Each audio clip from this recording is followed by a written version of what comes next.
Hey yo Tsamagon, seperti biasa bagaimana kabar kalian di minggu ini? Semoga semuanya baik-baik saja ya.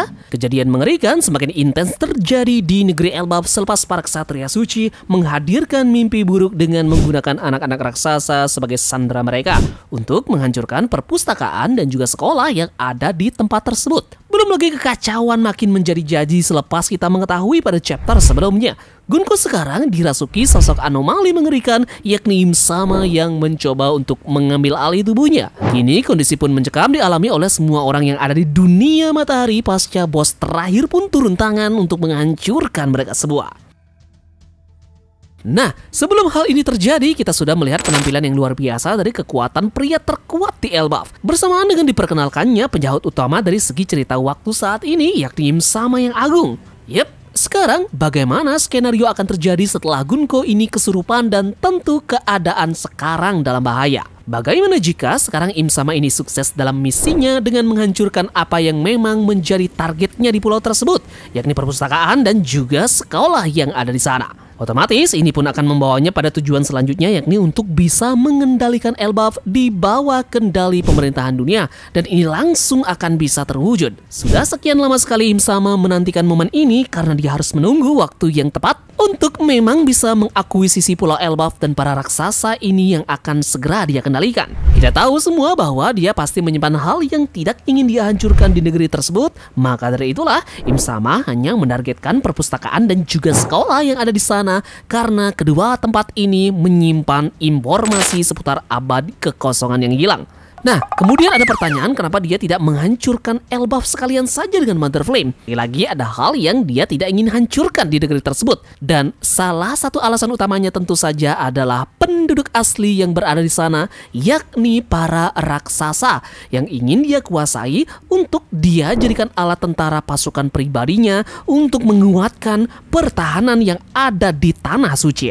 Secara kebetulan atau tidak, kita pun melihat sekarang bahwa Tanah Suci sedang diserang oleh seseorang, dan itu pun menimbulkan kebakaran hebat yang terjadi di sana. 85% sepertinya memang rencana yang dimiliki oleh Im-sama ini akan berhasil untuk menundukkan para raksasa dan menjadi bawahannya. Karena lagi-lagi ya, akan ada sebuah ancaman yang dia berikan kepada raksasa ini, entah itu menghancurkan keluarga mereka ataupun hal lain yang bisa membuat para raksasa ini takut. Ini pun akan segera membawa raksasa ini terpaksa menjatuhkan pilihan untuk meninggalkan Elbaf dan berakhir dengan mereka yang akan dibawa ke Tanah Suci untuk tujuan memperkuat pasukan yang ada di sana. Nah, sekarang tampaknya memang itu akan segera terjadi ya, dan para raksasa ini akan dikomandoi oleh Jarul, kesatria raksasa yang paling senior.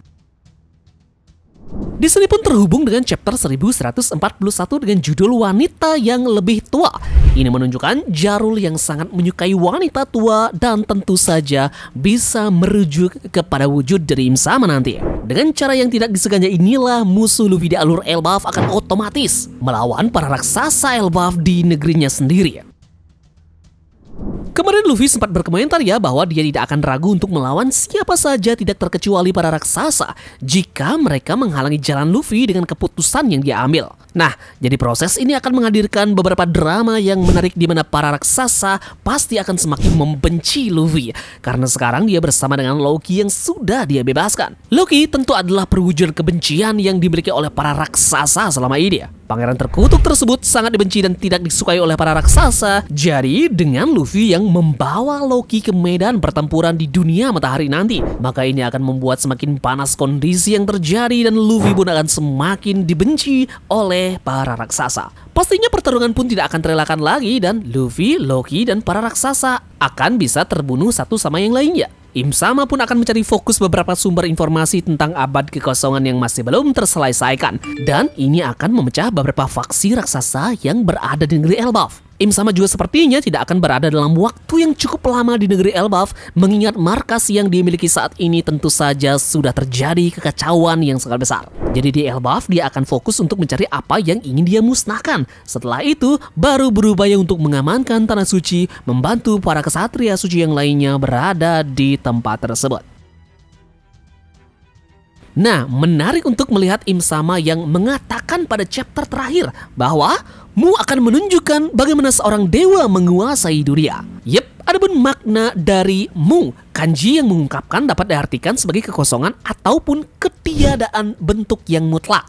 Yang membuka pintu bahwa Im Sama ini tidak lain adalah entitas bayangan yang diartikan tidak berwujud. Dia berusaha memperoleh citra ataupun wujud dengan mengambil bentuk tubuh dari manusia. Dan sekarang Gunko menjadi wadahnya. Jadi dengan kata lain bahwa dia tidak benar-benar berada di negeri Elbaf dalam wujud fisiknya, melainkan sebuah bayangan yang tak berwujud merasuki tubuh dari Gunko. Nah sekarang jika semisal Luffy dan Loki akan berhadapan dengan makhluk ini, mereka pun tidak akan bisa untuk menyentuhnya apalagi menang melawannya. Dengan adanya hal ini, kehancuran dari dunia matahari pun semakin besar terjadi dan inilah awal mula kehancuran dari Elbaf yang akan menciptakan adanya perang Ragnarok, yang dimana faksi-faksi raksasa yang bertentangan pun satu sama yang lainnya akan terpecah belah dengan Hairudin yang akan memimpin para raksasa yang ada di sisi dari Luffy, kru bajak laut tepi jerami, dan juga negeri Elbaf. Sementara itu, di faksi yang lainnya para raksasa akan menentang negeri mereka sendiri dan akan membelot ke pemerintahan dunia. Ini dipimpin oleh Jarul. Amat sangat mengerikan ya bila memang nanti raksasa ini akan berpihak ke pemerintahan dunia, karena tentu kita tahu selain pemerintahan dunia ingin mendapatkan kekuatan dari raksasa,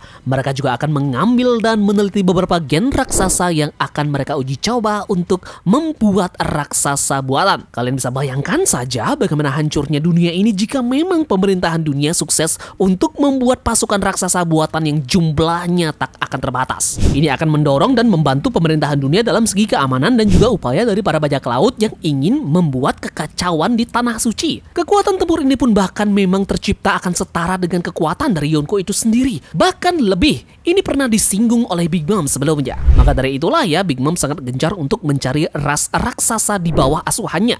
Namun ia belum bisa untuk mendapatkannya.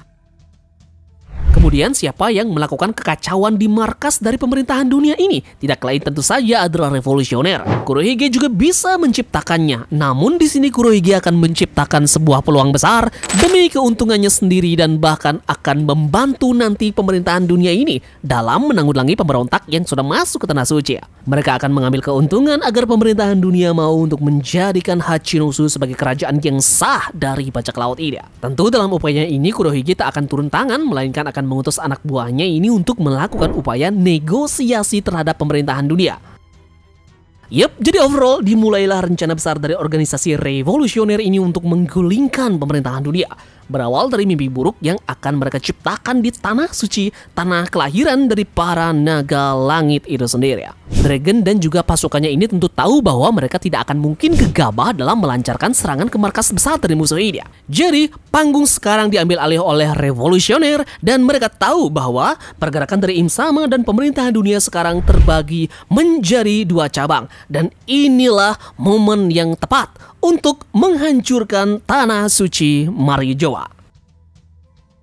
Oke, jadi sekian saja pembahasan Tamagon terkait dengan hal ini. Bagaimana pendapat kalian? Tulis kolom komentar ya. Dan seperti biasa di minggu ini kita mendapatkan spoiler terbaru dari manga One Piece. Jangan lupa bunyikan lonceng notifikasinya dan terima kasih sudah menonton. Sekian dari Tamagon dan turunkan jangkar. Mari kita berlabuh.